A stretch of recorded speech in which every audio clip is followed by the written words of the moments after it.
Existe una creencia generalizada: la tranquilidad llegará cuando todo alrededor esté en completo orden. Sin embargo, la realidad desafía esta idea. Puedes encontrarte de descanso, con estabilidad financiera, sin presiones aparentes, y aún así experimentar un torbellino mental interno. La verdadera serenidad no nace de las circunstancias externas, sino de la arquitectura emocional que construyes para enfrentarlas. Esta arquitectura no colapsa repentinamente. Se erosiona de forma silenciosa: una irritación recurrente, una conversación mal procesada, una tensión acumulada sin previo aviso. Hasta que finalmente comprendes que no es el entorno quien te desestabiliza, es tu mente la que ha dejado de protegerse adecuadamente. Pero existe un camino de retorno. Existen comportamientos que fortalecen tu equilibrio interno. No se trata de soluciones instantáneas, sino de principios estoicos, aplicables y transformadores. Modifican tu forma de responder, de interpretar, de existir. Hoy exploraremos 10 prácticas estoicas que restauran tu paz interior. La primera comienza con una elección fundamental: responder con determinación, como quien ha comprendido que la verdadera calma no se suplica, se construye deliberadamente. Práctica 1. La pausa consciente antes de la reacción. Visualiza esta situación: estás atrapado en el tráfico, el reloj te presiona sin piedad, tu teléfono vibra constantemente y el ambiente parece diseñado para desestabilizarte. Tu mente despierta acelerada, intentando resolver situaciones que ni siquiera han comenzado. De repente, como una prueba del destino, un conductor se interpone abruptamente y tiene el descaro de tocar la bocina como si la culpa fuera tuya. En ese instante preciso, todo tu ser exige una respuesta.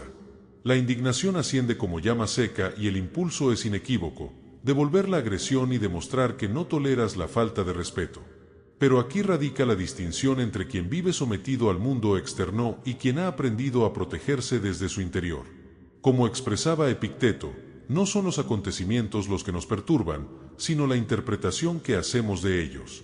La situación es neutral en sí misma. Lo que transforma es el lente a través del cual la observas. Puedes interpretarlo como una agresión personal y reaccionar como un campo de batalla ambulante, o puedes hacer lo que pocos se atreven: detenerte. Respirar antes de responder no representa debilidad. Es un acto de resistencia silenciosa. Es como si al inhalar profundamente levantaras un escudo invisible entre tú y el caos, como si declaras: en este espacio interno, yo tengo el control. Esa pausa es una decisión consciente, y las decisiones conscientes modifican destinos. La respiración transforma el ritmo cardíaco, modula el tono vocal, redirige el curso de la conversación. Respirar no es simplemente oxigenar, es inteligencia emocional en su expresión más pura. En los segundos que respiras, obtienes tiempo, y el tiempo representa poder. Poder para reflexionar, para poner en perspectiva, para elegir conscientemente. En ese intervalo habita la libertad de no convertirte en aquello que te hirió. La próxima ocasión que sientas que la sangre hierve, establece un pacto contigo mismo. Antes de cualquier palabra, gesto o decisión, inhala, sostén, exhala. Permite que el oxígeno circule donde la ira desea instalarse, porque la madurez emocional comienza precisamente ahí, en ese espacio invisible entre el estímulo y la respuesta. Entrena esto. Convierte la respiración en tu escudo primario. Quien respira antes de reaccionar, vive después con menos remordimiento. Práctica 2. Observar sin absorber. ¿Alguna vez te has sorprendido rumiando una frase que alguien pronunció hace horas? Quizás ni siquiera fue un ataque directo, tal vez ni intencional, pero algo en el tono, en lo no dicho, se quedó atrapado en tu mente. Aunque la conversación terminó hace tiempo, esa palabra permanece ahí como un eco molesto golpeando en tu conciencia. Intentaste continuar con tu día normalmente, pero tu mente regresaba una y otra vez a ese momento, imaginando lo que debiste haber dicho, cómo podrías haberte defendido, o simplemente tratando de comprender por qué dolió tanto. Sin darte cuenta, permitiste que un comentario externo se transformara en ruido interno. Esto ocurre cuando dejamos de observar y comenzamos a absorber, cuando no tratamos una provocación como lo que realmente es, algo externo, y permitimos que se instale dentro de nosotros como si tuviera derecho a residir allí. Pero no lo tiene, y nunca lo tuvo. Epicteto nos advertía: si alguien intenta herirte, es tu propio juicio el que crea la herida.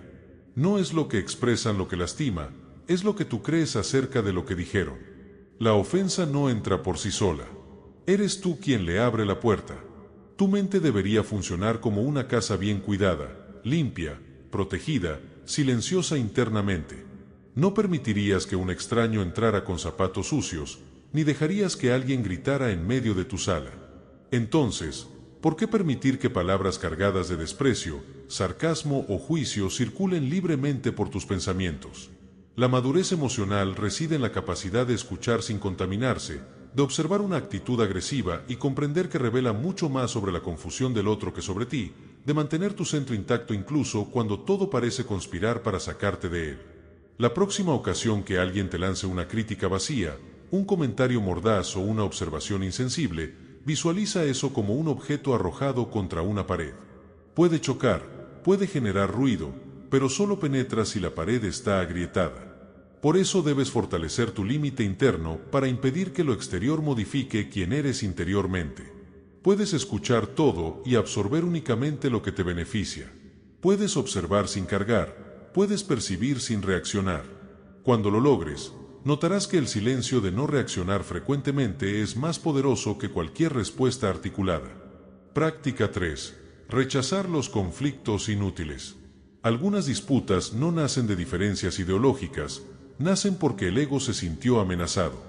A veces basta una palabra mal expresada, una mirada torva o incluso un silencio mal interpretado como ofensa. En cuestión de segundos, lo que era simplemente un malentendido se transforma en combate. Cuando te das cuenta, ya estás en medio de una guerra cuyo origen ni siquiera comprendes.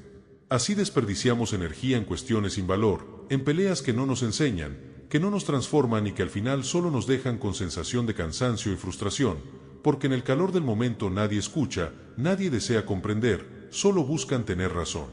Pero ¿ganar qué exactamente? Como expresaba Marco Aurelio, evita las disputas fútiles porque desvían el alma de su camino.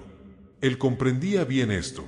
Cuando entras en una discusión inútil, incluso si obtienes la última palabra, pierdes algo invisible, pierdes tiempo, pierdes paz, pierdes enfoque. A veces incluso pierdes el respeto por ti mismo. Es fácil dejarse arrastrar, responder a la provocación, entrar en el juego y buscar tener la razón. Pero eso solo demuestra que todavía estás siendo gobernado por tus impulsos.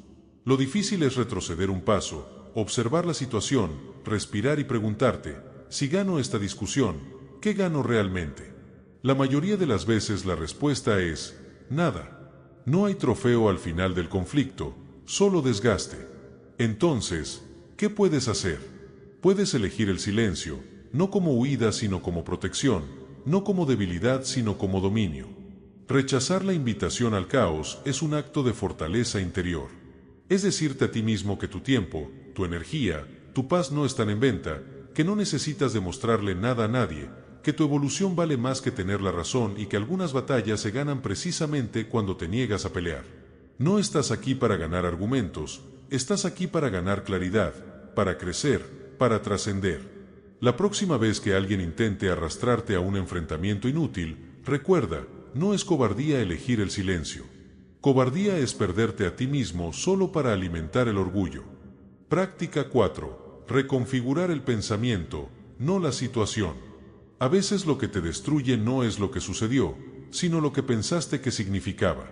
Experimentaste una crítica, un comentario frío, una actitud que te tomó por sorpresa, y en el instante siguiente tu mente construyó una narrativa completa no solo sobre lo ocurrido, sino sobre tu valor, tu capacidad, tu lugar en el mundo.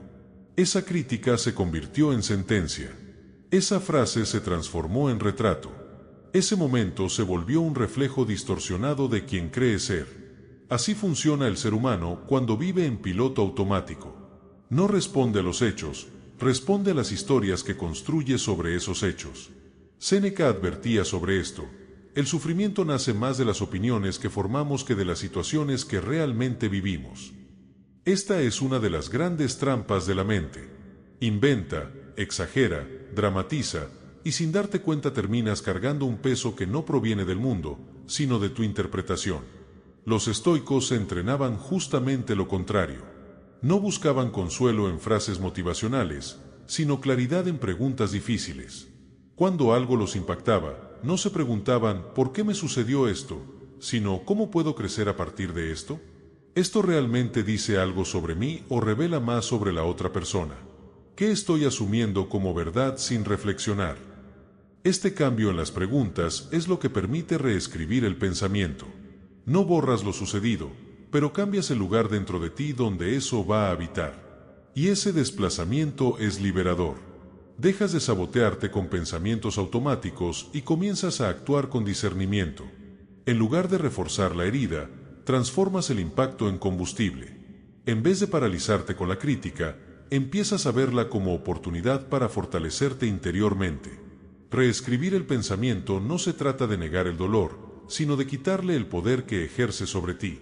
Es como observar una tormenta y declarar, no controlo la lluvia, pero sé dónde construir refugio. Y ese refugio se construye con decisiones conscientes, con nuevas formas de interpretar, con el hábito de no aceptar el primer pensamiento como verdad absoluta. Aquí va la práctica. Cada vez que algo te afecte, escribe lo que sucedió y justo debajo escribe 3 versiones alternativas del mismo hecho. Una más neutral, una más optimista y una más estratégica. Observa cómo reacciona tu mente ante esto. Entrena esto diariamente y te darás cuenta de que la mente es moldeable. Se reconfigura con el tiempo, siempre que estés dispuesto a ser el autor de lo que piensas y no solo un espectador, porque al final no es el mundo el que debe cambiar para que tengas paz. Es el significado que tú le otorgas a lo que el mundo te presenta, y ese significado siempre ha estado en tus manos. Práctica 5. Liberar las expectativas sobre los demás. Una de las causas más silenciosas de frustración humana es esperar que los demás posean el mismo corazón que tú, que piensen como tú, que actúen como tú, que devuelvan en la misma medida lo que tú entregas. Te entregas con integridad, ofreces apoyo, actúas con lealtad y en el fondo esperas, aunque no lo admitas, que esa entrega retorne de la misma manera. Pero frecuentemente no retorna. Respetas y recibes irrespeto. Eres amable y recibes frialdad. Eres transparente y recibes silencio. Entonces comienza el ciclo amargo. La mente intenta entender, justificar, encontrar sentido, pero lo único que crece es la sensación de injusticia. ¿Seré yo el problema?, te preguntas. Pero no eres tú. Es la expectativa que creaste de que el otro actuaría como tú. Marco Aurelio expresaba, espera que los hombres actúen según su naturaleza, no según tu voluntad. Y esto lo transforma todo, porque mientras sigas esperando que el otro te trate con la misma conciencia que llevas dentro, seguirás lastimándote. Las personas no actúan basándose en lo que mereces, sino en lo que saben, en lo que han aprendido, en lo que cargan. Eso incluye traumas, limitaciones, miedos y heridas que tú no puedes ver. Aceptar esta realidad no es rendirse ante las personas, es liberarse de la necesidad de ser comprendido por quien todavía no sabe comprender. Es entender que cada quien entrega lo que puede desde su nivel de lucidez, y que exigir madurez de quien aún vive en automático es como esperar que una semilla se comporte como árbol. No va a suceder, y te decepcionarás cada vez que lo esperes. Entonces, en lugar de esperar reciprocidad exacta, actúa por convicción. Continúa siendo leal, justo, claro, no porque alguien lo merezca, sino porque eso te representa. No haces el bien para controlar al otro. Haces el bien para mantenerte íntegro. Eso es un acto de fortaleza interior, no de ingenuidad. Pero no te confundas, esto no es aceptar cualquier cosa. Esto es poner límites. Es aprender a ajustar lo que ofreces basándote en lo que el otro está emocionalmente apto para recibir. Es dejar de desgastarte intentando cambiar a quien aún no desea cambiar. Y sobre todo, es proteger tu energía de la frustración que nace de un error básico, querer frutos dulces de quien aún no ha echado raíces. Aquí va la práctica. Cuando alguien te decepcione, en lugar de desgastarte o culparte, anota lo que esperabas y al lado escribe, esa era mi expectativa, no una obligación del otro. Esto alinea tu visión con la realidad. Te devuelve el poder de seguir siendo quien eres, sin enfermarte por dentro intentando entender lo que no está en tus manos. Porque la verdadera paz no está en lograr que los demás actúen como quisieras. Está en aprender a mantenerte firme incluso cuando ellos no pueden, y seguir siendo íntegro incluso cuando nadie lo reconozca. Práctica 6. gobernar el cuerpo para gobernar la mente. La mayoría intenta calmar la mente con argumentos, pero olvida que la mente escucha primero al cuerpo. Cuando llega la ira, no viene con aviso previo. Se insinúa como calor que asciende por la espalda, una presión en el estómago, una tensión en la mandíbula. El cuerpo da la alarma antes de que se forme el pensamiento, y si no estás atento, ya estarás reaccionando cuando te des cuenta. Epicteto enseñaba que el primer paso hacia el autocontrol es dominar lo que los demás pueden ver, el cuerpo, la expresión, el tono de voz. Solo después dominar lo que nadie ve, los pensamientos. Y esto tiene todo el sentido, porque el cuerpo es el mensajero inmediato de la emoción. Cuando te cierras físicamente, aceleras la respiración, endureces los hombros, estás enviando un mensaje claro al cerebro: estamos en peligro, incluso cuando no lo estás. Y ese simple mensaje distorsiona todo, tu percepción, tu forma de hablar, tus decisiones. Por eso todo estoico aprendía a comenzar por el cuerpo. Entonces, antes de hablar, respira. Antes de reaccionar, suelta los hombros. Antes de tomar una decisión, observa en qué estado estás. Porque muchas veces no es la situación la que te presiona, es tu cuerpo que ya está en modo defensa aunque no haya ninguna amenaza. Dominar el cuerpo no significa fingir tranquilidad, significa construir poco a poco la fisiología de la serenidad. Es cuando todo te empuja a gritar pero bajas el tono. Cuando todo en ti quiere avanzar pero das un paso atrás. Ahí es cuando inviertes el juego. No se trata solo de autocontrol, se trata de liderazgo emocional. Si no lideras tu propio cuerpo, serás liderado por los instintos. En ese estado siempre reaccionarás como impulso, no como elección. El verdadero poder es el de quien observa su propia tensión y decide actuar a pesar de ella. El de quien siente el calor de la furia subiendo pero rechaza la invitación a explotar. ¿Quieres una práctica real? Elige un momento del día en que sueles irritarte. Puede ser el tráfico, el correo sin responder, la reunión tensa. Antes de actuar, haz esto: respira lentamente durante 3 segundos y mueve el cuello. Parece poco, pero ese gesto envía una nueva señal al cerebro: estamos en control. Eso, repetido con el tiempo, entrena tu mente para reaccionar con claridad incluso en medio del caos. Porque el cuerpo es el primero en ser afectado y también puede ser el primero en salvarte. Quien aprende a escuchar sus señales gana tiempo, y quien gana tiempo gana poder. El poder de no dejarse arrastrar más por su propia reacción. Práctica 7. Distanciarse de lo que desequilibra. Hay lugares donde el alma aprende a encogerse. Entras sonriendo, pero poco a poco te vas quedando en silencio. No porque te falte valor, sino porque sobra tensión. A veces ni siquiera es algo explícito. Nadie te ataca, nadie te expulsa, pero algo dentro de ti siente: aquí no puedo respirar. Aún así insistes porque crees que es solo una etapa, porque te enseñaron a aguantar y piensas que con el tiempo todo se acomoda. Pero lo que realmente se acomoda es tu límite. Empiezas a ver normal vivir en estado de alerta, caminar con cuidado como si todo fuera frágil. Te parece normal sentirte agotado y fingir que todo está bien. Pero Epicteto expresaba: si algo debilita tu alma, aléjate. No negocies con lo que te desestabiliza. No te acostumbres al malestar emocional como si fuera parte del precio. Imagina tu mente como un vaso con agua limpia. Cada ambiente tóxico, cada presencia manipuladora, cada relación que te exige demasiado, deja caer una gota de tinta oscura. Al principio el agua aún parece clara, pero día tras día te vas volviendo turbio sin darte cuenta, hasta que un día te miras y ya no te reconoces. Por eso el alejamiento es necesario, no como castigo sino como purificación. No se trata de huir de los problemas, sino de dejar de intoxicarte con lo que no va a cambiar. Puedes seguir siendo una buena persona sin seguir estando disponible para todo. Puedes seguir siendo íntegro incluso si te apartas de lo que te desgasta. Aquí va la práctica: identifica un ciclo que te agota. Una conversación repetitiva, una obligación impuesta, un grupo donde te anulas. Establece un límite claro. Puede ser una pausa de un día, puede ser reducir el tiempo o puede ser el silencio. Observa lo que ocurre dentro de ti en ese intervalo. Si sientes ligereza, es señal de que nunca necesitaste esa carga, porque hay lugares donde tu presencia no florece, solo resiste. Y resistir todo el tiempo no es virtud, es abandono propio. La madurez es saber cuándo quedarse y cuándo partir. Práctica 8. Cultivar la empatía estoica. Existe un tipo de sabiduría que no grita, solo observa y actúa de otra manera. Es lo que los estoicos llamaban ver más allá de la superficie. Imagina que cada persona que se cruza en tu camino lleva una mochila en la espalda. Tú no puedes ver lo que hay dentro, pero esa persona sí siente el peso. Algunas vienen cargadas de rabia, otras de miedo, y otras ni siquiera se han dado cuenta de lo que están cargando.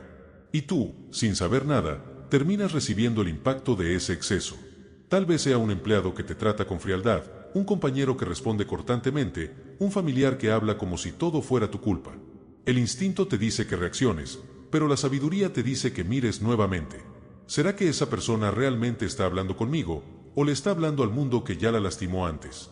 La empatía estoica no se trata de ponerte en el lugar del otro, se trata de darte cuenta de que quizás el otro ni siquiera sabe dónde está.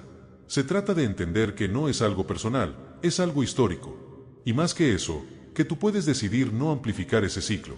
Marco Aurelio hacía esto incluso con sus enemigos políticos. Antes de juzgar a alguien, él se preguntaba, si yo hubiera vivido la misma vida que él, pensado las mismas cosas, sufrido los mismos dolores, actuaría de forma diferente. Esa reflexión, repetida con honestidad, no transforma al otro, pero sí transforma la manera en que tú lo ves. Y eso lo cambia todo. Porque cuando dejas de esperar coherencia de quien vive en conflicto interno, dejas también de decepcionarte. Cuando entiendes que no se trata de ti, te liberas del ataque. Y cuando rechazas el papel de víctima, te conviertes en el protagonista de tu reacción. Aquí tienes una práctica estoica. Elige a una persona difícil. Puede ser alguien cercano, alguien del trabajo, alguien que siempre parece estar a la defensiva. En vez de crear historias sobre ella como no le caigo bien o es una persona arrogante, intenta lo contrario. Escribe 3 posibles razones invisibles para su comportamiento, no para justificar, sino para suavizar la dureza de tu juicio. Notarás algo curioso. Cuando la mente se abre a la comprensión, el cuerpo responde con ligereza. La irritación desaparece, el tono cambia, el roce se disuelve y el conflicto que parecía inevitable ni siquiera empieza. La empatía estoica es eso, reconocer el peso sin tener que cargarlo, ver el dolor del otro sin convertirlo en tuyo. Es decidir que tu estado emocional no depende de quién pasa, sino de quién permanece, tú. Práctica 9. Eliminar el exceso, vivir lo esencial. Hay días en los que llegas al final agotado, pero sin saber por qué. Miras hacia atrás y no logras señalar nada realmente importante que hayas hecho. Solo respuestas rápidas, interrupciones, tareas urgentes que parecían urgentes pero que ahora ni siquiera tienen sentido. Es como si tu energía hubiera sido secuestrada por las pequeñas cosas. Y en el fondo, así fue. Séneca expresaba, la felicidad está en enfocarse en lo que importa, pero el mundo te empuja en la dirección contraria. Te llena de distracciones, provocaciones, urgencias falsas. Y si no eliges tú lo que va a ocupar tu atención, alguien más lo elige por ti. Reaccionas a un mensaje grosero, respondes una crítica que ni valía la pena, te molestas con alguien que se cuela en la fila, entras en discusiones que no cambian nada. Al final estás mentalmente agotado por cosas que no deberían durar más de 5 segundos. Es lo que los estoicos llamaban muerte por 1000 cortes invisibles. No caes por un solo golpe fuerte, sino por pequeños desperdicios diarios de enfoque. La solución, vivir con criterio y elegir en qué vale la pena invertir tu tiempo, como quien escoge que sembrar en tierra fértil. Porque cada pensamiento alimentado, cada emoción cultivada, es una semilla. Y todo lo que riegas, crece. Aquí va el ejercicio estoico. La próxima vez que algo te moleste, antes de reaccionar, hazte 2 preguntas simples. ¿Esto va a importar dentro de 5 días? ¿Va a importar dentro de 5 años? Si la respuesta es no, no insistas. No gastes energía donde no hay retorno. No ofrezcas tu atención como si fuera infinita. Necesitas entender algo. Lo esencial no grita, no exige, no dramatiza, no causa confusión. Lo esencial es silencioso. Es eso que permanece cuando el ruido se acaba. Y solo quien aprende a proteger lo esencial puede vivir con ligereza en un mundo pesado. Porque la verdadera fuerza está en no dejarse distraer. Está en caminar con claridad por dentro, incluso cuando todo afuera intenta confundirte. Práctica 10. Desarrollar el desapego emocional. Existe una ilusión sutil que nos atrapa. Creer que con suficiente esfuerzo podemos hacer que todo salga bien, que podemos salvar relaciones, aclarar malentendidos, cambiar comportamientos, convencer a alguien que aún no ve, evitar pérdidas. Pero detrás de esa búsqueda hay una verdad incómoda. Entre más intentamos controlar lo que no nos pertenece, más nos alejamos de nuestra propia serenidad. El desapego emocional no es frialdad, es inteligencia. Es cuando entiendes que hay vínculos que solo se sostienen con esfuerzo unilateral, expectativas que nunca serán correspondidas, diálogos que se repiten como ciclos viciosos. Intentas, insistes, retrocedes, lo vuelves a intentar, y en el fondo sientes que te estás vaciando. No por la ausencia del otro, sino por permanecer en algo que ya perdió el sentido. Los estoicos no recomendaban la apatía, recomendaban el realismo. Séneca expresaba que gran parte del sufrimiento humano nace de resistirse a los hechos. Cuando aceptas lo que es, cuando dejas de idealizar el potencial de quien ya mostró sus límites, algo dentro de ti se reorganiza. Dejas de luchar contra la corriente y empiezas a nadar en dirección a tu propia integridad. No es una ruptura escandalosa, es una decisión silenciosa. No esperar más de quien no puede dar. No exigir presencia de quien ya se fue por dentro. No insistir en lazos que solo se mantienen por costumbre. El verdadero desapego no es indiferencia, es respeto por ti mismo, por el tiempo que pasa, por la paz que tienes el deber de proteger. Practicar el desapego emocional es rechazar el papel de rehén. Es cuando decides que tu estabilidad no va a depender del estado de ánimo, de la atención o de la ausencia de alguien. Es cuando haces silencio frente a la necesidad de tener la razón, de ser comprendido, de justificar cada paso. Y en su lugar colocas algo mucho más valioso, el autocuidado. Hoy tal vez necesitas hacer justamente eso, no romper, no pelear, no explicarte. Solo soltar.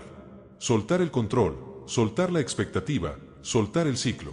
Decir mentalmente, esto no me define, esto no es mío, esto ya no va a marcar el ritmo de mi vida. Porque al final, tu paz comienza exactamente en el punto donde dejas de intentar controlar lo que no depende de ti. La verdadera tranquilidad no depende de las circunstancias externas, sino de la estructura interna que construyes para enfrentarlas. Estos 10 hábitos estoicos son herramientas para edificar esa arquitectura emocional. No son fórmulas mágicas, son prácticas que, con constancia, transforman tu forma de reaccionar, de interpretar y de vivir. Tu paz interior es tu responsabilidad.